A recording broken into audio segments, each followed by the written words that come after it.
It was a chilly Tuesday morning when Brian Carter, a dedicated mailman with over 15 years on the job, made his usual rounds in the quiet suburban neighborhood. He knew every house, every driveway, and even most of the residents by name. It was the kind of place where people exchanged friendly waves and small talk over the fence. But today, something felt off. As Brian walked up to one of the familiar houses on his route, he noticed a small detail that sent a ripple of unease through him. Standing at the mailbox was Mrs. Eleanor Whitaker, an elderly woman in her late 70s who had lived in that house for decades. She was always polite, always put together. Her neatly pressed cardigans and gentle smile a comforting sight on his daily route. But today, her appearance was different. Her light grey pants had dark stains on them, and her usually bright blue eyes looked clouded with exhaustion. Brian hesitated for a moment, debating whether to say anything. Maybe it was just a spill. Maybe it was nothing, but something deep in his gut told him otherwise. "Good morning, Mrs. Whitaker," he greeted, forcing a warm smile. "Everything okay today?" She looked at him, her lips twitching slightly, as if forming a response was taking effort. "Oh yes, just a little tired," she said, her voice barely above a whisper. That's when he noticed her hands. They were trembling slightly as she reached for the mail. Her fingernails, normally trimmed and clean, had dirt under them, as if she had been grasping at the ground. Brian's heart rate picked up. "Are you sure?" he pressed gently. "You look like you might need some help." Mrs. Whitaker shook, her head offering a small, frail laugh. "I'm fine, dear, just not as young as I used to be." She turned and started shuffling toward her front door. But Brian couldn't ignore the nagging feeling in his chest. Something wasn't right. His job was to deliver mail, not get involved in personal matters, but he had learned over the years that sometimes people needed someone to care. As she reached her porch, the door creaked open slightly, and Brian caught a glimpse inside. His breath hitched. The house, once well kept and tidy, was in complete disarray. Chairs were knocked over, papers scattered across the floor. And then, just before Mrs. Whitaker pulled the door shut, he saw something that sent ice through his veins. Dark streaks along the wooden floor, leading further into the house. Brian's hands clenched into fists as he stepped back onto the sidewalk, his mind racing. He didn't know what was happening, but his instincts screamed at him that something was terribly wrong.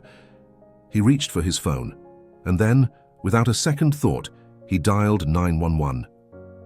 Brian's heart pounded as he held the phone to his ear, listening to the calm but firm voice of the 911 dispatcher. His fingers felt cold, stiff, as if his body was reacting to something his mind hadn't fully processed yet. He kept his eyes locked on Mrs. Whitaker's front door, afraid that if he looked away, he might miss something important. "What's your emergency?" the dispatcher asked. Brian swallowed hard, glancing around the quiet street, half expecting someone else to notice what he had just seen. But the world around him carried on as usual, neighbors tending to their gardens, a jogger passing by with headphones in, completely unaware of the unease gripping Brian's chest. "There's an elderly woman on my route, Mrs. Eleanor Whitaker," he began, his voice lower than usual. "Something's not right. She looks weak, disoriented. Her clothes have stains on them, and when she went back inside, I saw—" He hesitated, searching for the right words. "Her house is a mess, like something happened in there." The dispatcher's voice remained steady. "Is she in immediate danger?" "I don't know," Brian admitted, frustrated that he didn't have clearer answers. "She told me she was fine, but she didn't look fine. And those stains on her pants, I don't know if it's blood or something else, but I don't think she's okay in there." There was a brief pause on the other end before the dispatcher responded. "We're sending officers to do a welfare check. Can you stay nearby in case they need to speak with you?" "Yeah," Brian said quickly. He hung up but kept his phone in his hand, his thumb hovering over the screen. His first instinct was to march back up to Mrs. Whitaker's door, knock, and demand she let him in so he could see for himself what was going on. But he knew better. If something was truly wrong, he couldn't risk making it worse. Instead, he lingered near the sidewalk, pretending to sort through his mailbag as he kept an eye on the house. His mind raced with possibilities. Mrs. Whitaker had always been independent. She had outlived her husband by nearly 20 years, And though she had children, they lived in different states. She had no regular visitors, no home nurse, just a few friendly neighbors who checked in on her from time to time. Had she fallen? Had she been struggling to take care of herself and was too proud to ask for help? Or was someone else involved? The thought made his stomach twist. He didn't want to believe that anyone would hurt Mrs. Whittaker. But the image of those dark streaks on the floor stuck in his mind, an eerie detail he couldn't shake. Minutes passed, stretching into what felt like an eternity, before he heard the distant wail of sirens. A police cruiser turned onto the street, moving at a steady but urgent pace. As it pulled up in front of the house, two officers stepped out. One man and one woman, both appearing sharp-eyed and serious. Brian took a deep breath and walked toward them as they approached the porch. "You called it in?" the male officer asked, giving Brian a once-over. "Yeah, I'm the mailman," Brian said. "I see her almost every day. She wasn't acting like herself, and when she went inside, I saw something on the floor. I don't know what, but it looked bad." The officers exchanged a quick glance before the female officer nodded. "All right, we'll check it out." Brian stepped back as they knocked on the door. He held his breath, waiting, half hoping Mrs. Whittaker would answer right away, smiling, and make him feel like a fool for overreacting. But seconds dragged by. With no response, the officers knocked again, louder this time. "Mrs. Whittaker, this is the police. Can you come to the door?" the female officer called out. Still nothing. Brian felt his pulse in his throat. He could see it in the officers' faces now. They felt it too. The same tension, the same unshakable feeling that something wasn't right. The male officer reached for the doorknob and turned it. The door opened easily, and the smell hit them first. A musty, stale odor filled the air, mixed with something faintly metallic. Brian's stomach turned. He wasn't sure what he had expected, but the reality of stepping into that house felt far worse than his imagination. The living room was in complete disarray. Papers, books, and what looked like broken glass littered the floor. A chair had been overturned. A picture frame lay face down on the rug, the glass shattered. But it was the dark streaks leading toward the hallway that made Brian's throat go dry. The officers stepped inside cautiously, hands hovering near their holsters. "Mrs. Whittaker?" the male officer called again, his voice steady but firm. Silence. Then a faint sound, a shuffle almost too quiet to hear. Brian's breath caught. The officers glanced at each other, then moved toward the hallway, their footsteps careful. Brian followed instinctively, his pulse hammering in his ears. As they turned the corner, they saw her. Mrs. Whittaker was slumped on the floor just outside the bathroom, her back against the wall. Her head tilted slightly, her breath shallow. Her face was pale, her lips dry and cracked. "Mom, can you hear me?" The female officer crouched beside her, pressing two fingers to her wrist. Brian exhaled shakily, relief and fear battling inside him. She was alive, but she didn't look good. Her pant leg was stained dark, and up close, it was clear the marks on the floor had been from her trying to move. "She's dehydrated," the officer muttered. "We need an ambulance." The male officer spoke into his radio, calling for paramedics. Brian stepped closer, his heart aching at the sight of her so frail and helpless. "Mrs. Whittaker," he said softly, "it's Brian, your mailman. You're going to be okay." Her eyelids fluttered slightly, and she made a faint noise, her lips parting as if trying to speak. But no words came. "What happened to you?" Brian whispered. Though he wasn't sure if she could even hear him, the officers were already checking her for injuries, but Brian could see something in her eyes now, a flicker of something deeper, something beyond just exhaustion or sickness. Was fear, and that was when he knew. This wasn't just a case of an elderly woman falling ill. Something had happened to her. Something, or someone, had done this. Mrs. Whittaker's eyes fluttered weakly as the paramedics arrived, their presence filling the small house with a tense urgency. Brian stepped back, watching as they quickly assessed her condition, their voices low but efficient. He could still see the fear lingering in her expression, even as they lifted her onto the stretcher. It wasn't just the kind of fear that came from being sick or hurt. It was deeper, the kind of fear that didn't fade even when help arrived. "Do you know if she has any medical conditions?" one of the paramedics asked, looking up at Brian. "I don't know for sure," Brian admitted, his voice strained, "but she lives alone. No one checks on her regularly, at least not that I know of." The officers exchanged a glance before the male officer turned to the paramedics. "Take her to the hospital. We'll check the house." As the paramedics wheeled Mrs. Whitaker toward the door, Brian caught a glimpse of her face. Her lips parted and she made the faintest attempt to speak. He leaned in, straining to hear. "Don't let them in," she whispered, her voice barely, more than breath. His stomach twisted. "Who?" he asked quickly. "Who are you talking about?" But before she could answer, her eyes drifted shut and the paramedics hurried her out the door. Brian stood frozen, his mind racing. "Don't let them in."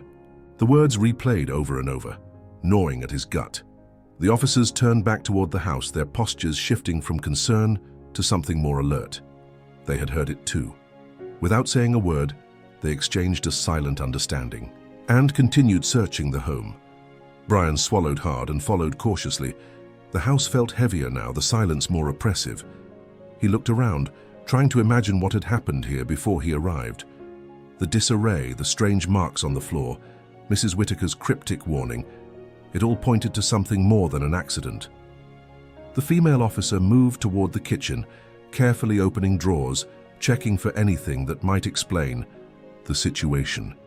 The male officer examined the living room, taking note of the broken glass, the overturned chair, but it was Brian who noticed it first.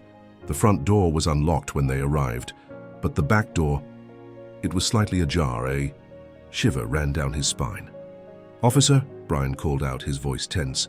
The male officer turned, following Brian's gaze. He walked over to the back door, pushing it open slowly. The screen door creaked, revealing the small backyard, overgrown grass, a rusting bird feeder, and a narrow gate leading to the alleyway beyond. The lock on the gate was broken. Someone had been here, and someone might still be watching. Brian felt a prickling sensation at the back of his neck. He wasn't a cop, but he had seen enough in life to know when something didn't add up. "Do you see footprints?" the female officer asked, stepping up beside her partner. The male officer crouched, scanning the dirt near the gate. "Yeah, recent." He let out a slow breath. "Someone came through here and they left in a hurry." Brian clenched his jaw. His instincts had been right. This wasn't just a simple case of an elderly woman getting sick or falling. Someone had been inside that house, and Mrs. Whitaker had been too weak, too afraid to do anything about it. But who? And why? The female officer reached for her radio, reporting their findings. Brian barely heard her words. His mind was racing through the possibilities. Was it a break-in? Had someone been living inside without her knowing? Or worse, had she known exactly who it was and been too scared to say? He thought about her last words again. "Don't let them in." She hadn't said, "Don't let him in." She had said, "them." His stomach twisted. A noise outside made them all tense. A rustling sound, faint but distinct, coming from the alleyway behind the house. The officers exchanged a quick glance before the male officer unholstered his weapon, stepping carefully onto the back porch. Brian's pulse pounded in his ears as he watched the officer disappear around the corner. A few agonizing seconds passed before the officer's voice rang out. "Hey, stop right there." Brian rushed forward instinctively, but the female officer blocked him with a firm hand. "Stay here," she ordered, then moved quickly to join her partner. Brian stood frozen, his heart hammering. He could hear the scuffle, quick footsteps, a grunt, something falling over. Then silence. When the officers reappeared, they weren't alone. A young man, no older than his early 20s, was being led back toward the house in handcuffs. His clothes were dirty, his face pale. He looked both frightened and furious, his eyes darting toward the house before settling on Brian. Brian took a step back, something about the way the young man looked at him making his skin crawl. "Who is he?" Brian asked, his voice tight. "We're about to find out," the male officer said. He turned to the young man. "You want to tell us what you were doing in that alley?" The young man didn't speak. He just looked past them toward the house, his jaw tight. The female officer pressed. "Did you break into this house?" Still nothing. Brian studied the young man's expression carefully. It wasn't just anger or defiance. It was something else, something like regret. And that was when Brian realized the truth. Whoever this young man was, he wasn't alone, and whoever else had been in that house, they were still out there. The air felt thick with tension as the young man stood between the two officers, his hands cuffed, but his expression unreadable. Brian's pulse was still racing, his mind running in circles, trying to piece everything together. Mrs. Whitaker had been terrified. The house had been ransacked. The back door had been left open, and now this stranger had been caught lurking just outside. But something still didn't add up. The young man wasn't speaking, but his eyes said enough. He wasn't just some random intruder caught at the wrong place at the wrong time. He knew something important, and as much as he tried to keep his face blank, Brian could see it. Fear. Not fear of being caught, but fear of whatever or whoever was still out there. The male officer took a step forward, keeping his voice firm. "We need answers, kid. What were you doing out there? Did you break into this house?" The young man remained silent, shifting his gaze toward the ground. "Look," the female officer said, softening her tone just slightly. "We need to know what happened. Mrs. Whitaker was found in bad shape. If you know something, now's the time to talk." At the mention of Mrs. Whitaker, the young man's jaw tightened. His fingers twitched slightly in the cuffs. It was small, but Brian caught it. A reaction. "You know her, don't you?" Brian said suddenly, his voice low but steady. The young man's eyes flicked to Brian, just for a second. Then, he exhaled sharply and turned his head away. That was enough confirmation. For Brian, his stomach twisted. This wasn't just some random break-in. This was personal. The officers exchanged a glance, silently communicating before the male officer sighed. "We're taking him in for questioning. We'll run his prints, see if he's got a record." Brian took a step forward, his chest tight with frustration. "You're wasting time. He knows something. You can see it." The young man lifted his head slightly, his expression unreadable. The female officer turned to Brian, her voice calm but firm. "We're handling this, but we can't force him to talk. If he won't say anything, we have to follow protocol." Brian clenched his jaw, knowing she was right but feeling helpless all the same. He watched as they led the young man toward the squad car. Just as they reached the vehicle, the young man hesitated. His shoulders stiffened, and then, in a voice so quiet Brian barely heard it, he muttered, "She wasn't supposed to be there." Brian felt a chill run down his spine. "What?"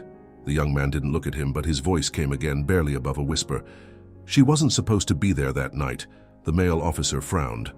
"What night?" But before the young man could say anything else, he clamped his mouth shut as if realizing he had said too much. His hands curled into fists, his whole body tense. The officers exchanged a glance before guiding him into the squad car. Brian's heart pounded. He turned back toward the house, his mind whirling. That night. He had no idea what night the young man was talking about, but it meant something, and the way he had said it, like whatever had happened, it wasn't supposed to involve Mrs. Whitaker, which meant maybe she had seen something she wasn't meant to see. The thought sent a cold wave through Brian. He looked around, suddenly feeling exposed, as if someone unseen was still watching. His instincts screamed that this wasn't over. The officers finished securing the young man in the car before the male officer turned to Brian. "We'll be in touch once we know more. If you think of anything else, let us know." Brian nodded, but his thoughts were already elsewhere. Mrs. Whitaker was at the hospital now, and if she woke up, she might be able to fill in the missing pieces. But Brian had the terrible feeling that whoever had been in that house wasn't done yet, and if they realized she was still alive, Brian took a shaky breath. He needed answers, and he needed them fast. Brian couldn't shake the uneasy feeling that time was running out. Something about the young man's words, "She wasn't supposed to be there that night," echoed in his mind like a warning. Mrs. Whitaker had seen something dangerous, and now she was fighting for her life in a hospital bed. And whoever had been in that house with her, they were still out there. That night, Brian couldn't sleep. He kept replaying everything in his head, going over every detail. The stains on Mrs. Whitaker's pants, the broken glass, the open back door, the fear in her eyes. And the young man's reaction when he heard her name. He knew her, but how determined to get answers, Brian decided to visit the hospital first thing in the morning. When he arrived, the place was quiet, the halls dimly lit by the early morning. "Son," he made his way to Mrs. Whitaker's room, his stomach knotting as he pushed the door open. She was awake, her eyes, tired and sunken, slowly lifted to meet his. For a long moment she just stared at him, as if trying to place him. Then her lips trembled. "You..." Her voice was weak, barely a whisper. Brian stepped closer, his heart pounding.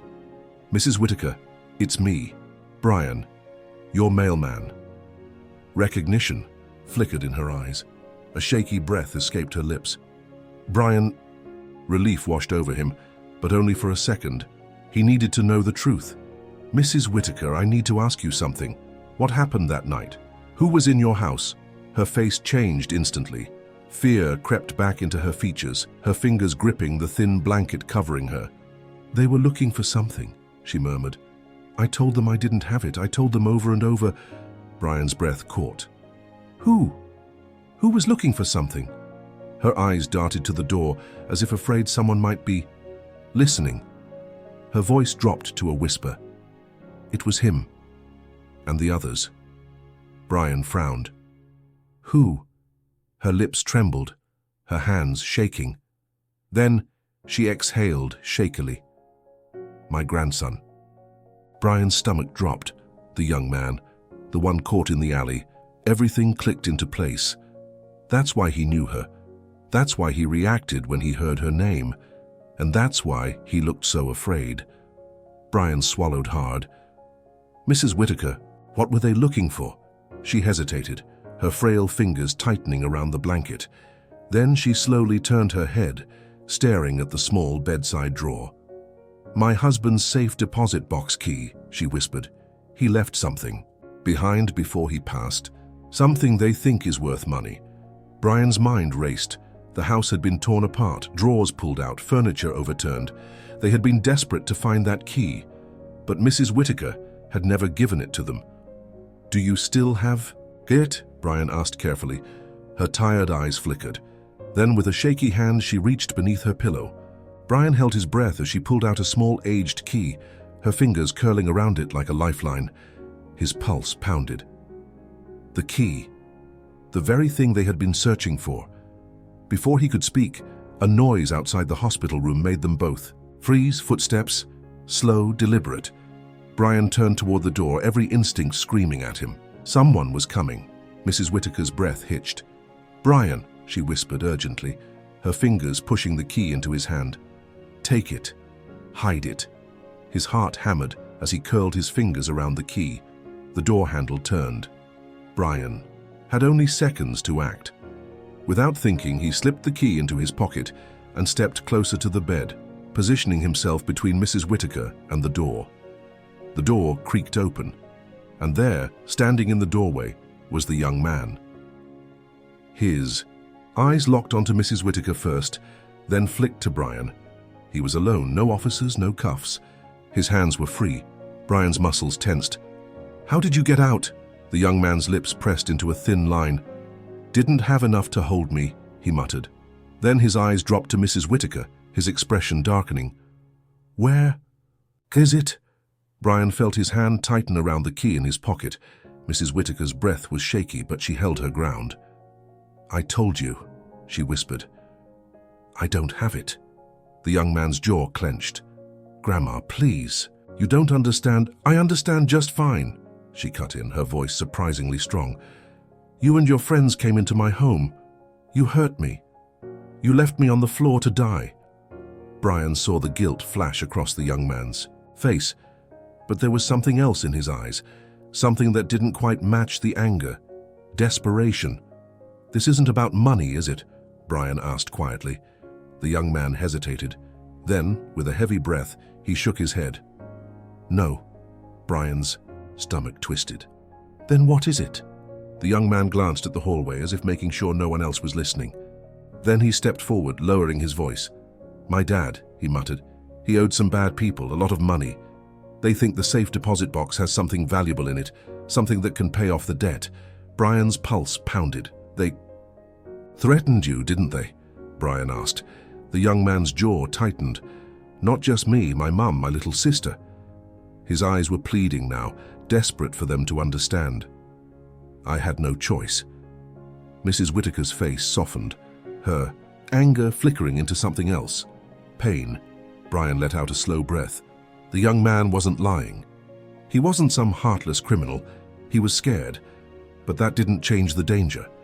Brian reached into his pocket, feeling the key's cool metal against his fingers. He could give it to him. Maybe that would make this all go away. But then, what if it didn't? The people after him wouldn't stop. If they thought the safe deposit box held something valuable, they'd want more. And if they were willing to threaten a family, they were capable of far worse. Brian's mind worked quickly. Then he made a decision. He pulled the key out, but instead of handing it over, he held it up. "You don't need this," he said firmly. The young man's eyes widened. "What?" Brian took a step closer. "The second you open that box, they're just going to want more. You give them what they want now and they'll keep coming back. You know that." The young man swallowed. Hard, his shoulders tense. Brian pressed on. "We can fix this, but not like this. If you really want to protect your family, you have to do it the right way." The young man's eyes darted between Brian and the key. His hands twitched. For a moment, Brian thought he might lunge for it. But then slowly his posture slumped. His hands fell to his sides. Brian took a deep breath. "Let's go to the police. Together." The young man hesitated. But then finally he gave a small nod. Mrs. Whitaker let out a shaky breath of relief. Brian clenched the key in his palm. The nightmare wasn't over yet. But for the first time since he found those stains on Mrs. Whitaker's pants, he felt something close to hope. Because now, they had a chance. Brian felt the tension slowly ease from his shoulders as the young man gave a small nod. It wasn't over, not yet. But for the first time since he had stepped onto Mrs. Whitaker's porch that day, he felt like there was a way forward. The key was still clutched in his palm, its cold metal pressing into his skin. He had no idea what was inside the safe deposit box, but he knew one thing for sure. Giving it up wasn't the answer. Mrs. Whitaker let out a breath, her frail hands trembling as she reached for her grandson's. He hesitated at first, then let her take it. The sadness in her eyes was deep, layered with years of love, disappointment, and something else, understanding. She gave his hand a gentle squeeze. "You should have come to me," she whispered. The young man swallowed hard, his jaw tight, with emotion. "I thought I could fix it," he admitted. "I thought if I found the key, I could make it all go away." His voice cracked slightly, and he turned away, running a hand down his face. "But I made everything worse." Brian shook his head. "No, you made a mistake. But now, you have a chance to make it right." The young man's eyes lifted to meet. His searching, uncertain. Brian knew he was scared, not just of the people who had threatened him, but of what came next. Going to the police wasn't going to be easy. It meant facing the truth, admitting what had happened, and trusting that things could be fixed. But the alternative, that was far worse. Mrs. Whitaker squeezed his hand again. "We'll do this together," she said softly. The young man exhaled, shakily. Then finally he nodded. Brian didn't waste any time. He pulled out his phone and called the officer from the night before, explaining everything, the threats, the break-in, the real reason behind it all. Within minutes, the police were on their way. By the time they arrived, Mrs. Whitaker had drifted off into an exhausted sleep, her hand still resting in her grandson's. Brian stayed with him as the officers asked their questions. At first, the young man was hesitant, his body tense, but eventually he started talking. He told them everything, how his father had fallen into debt, how dangerous the people involved were, and how desperate he had been to make things right. He admitted to breaking into his grandmother's house, but he swore he had never meant to hurt her. He had panicked when she caught him searching and ran. The officers listened carefully, taking notes, asking questions. When they finally stood up, their expressions were firm but not unkind. "You did the right thing coming forward," one of them said. "But we'll need to look into everything." Brian watched as they led the young man toward their squad car, but this time it wasn't in handcuffs. Instead, they were taking him in for a statement. He wasn't free yet, but there was a chance, a real chance, that things wouldn't end the way he had feared. As the car pulled away, Brian let out a slow breath. The key was still in his pocket, but he knew now that it wasn't what really mattered. Money, secrets, debts, none of it was more important than the people caught in the middle of it all. A few days later, Brian visited Mrs. Whitaker again. She was recovering well, her strength returning little by little. When she saw him walk in, she smiled, a tired but genuine smile. "I owe you a thank you," she said. Brian shook his head. "You don't owe me anything." She reached for his hand, her grip surprisingly strong. "Yes, I do." They sat in comfortable silence for a moment before she sighed.